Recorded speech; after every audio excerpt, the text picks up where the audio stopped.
Now it's time to move on to the actual skill set, the design process. In this basics course, we will teach a 3-step method from plain text to a legal infographic. You start with plain information. As step 1, you understand and filter. Who's your audience, your user, your client, and what are their needs? What legal information do they need to take their next steps? How are they using this information? Online during a meeting or training session, one time only, or ongoing as part of their daily work or for reference purposes. At the end of this step, your deliverable is content, the content that needs to find a place in your infographic. Here are some questions to think about in filtering the information that best meets the needs of your users.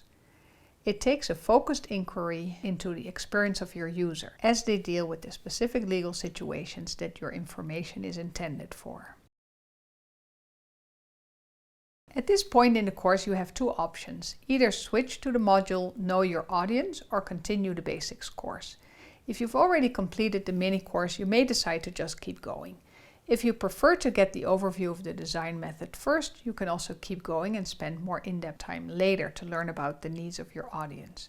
You know where to find the course material, so feel free to create the learning experience that works best for you.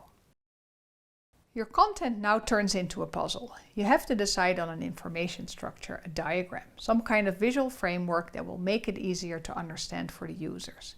It needs to match the content. Is it a process, for example, a set of steps with a timeline? If so, that needs to jump out immediately. The structure gives the biggest clue to the users on how to engage with your information, how to read it and how to use it. You add visual elements such as icons as reference points for important topics. They are like signposts. Of course, you will put your legal mind to work to make sure that the text blocks are in the right spot, where it's legally correct and relevant for the user. Color coding can help to organize the information in different groups or different levels of importance. Finally, you will make sure that the information shows a logical process flow and guides your user through it.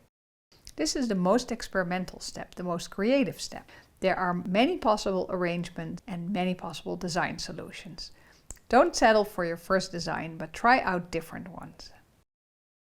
In this third step, you create the actual infographic. If you started with thumbnail sketches on paper or whiteboard, you will transfer the design into a digital format.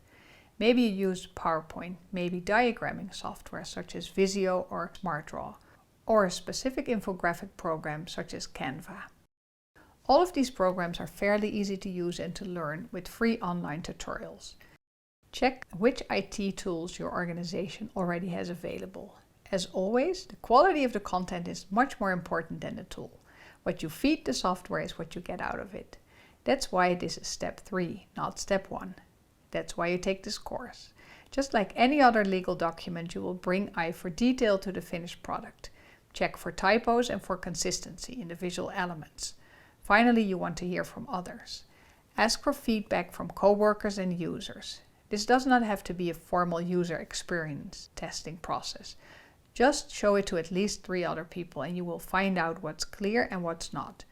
Your deliverable after step 3 is your visual, your user-friendly, accessible legal infographic. Each of these steps are iterative. Once you test the visuals, you may need to revisit each of the 3 steps based on the problem that was identified. If the icons were not clear, you will go back to step 2. If the information was not relevant for the user, go back to step 1.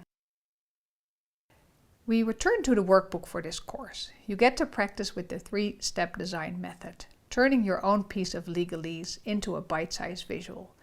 It does not have to be a polished super makeover, as long as you practice with the steps and encounter the many design choices and decisions you will have to make along the way.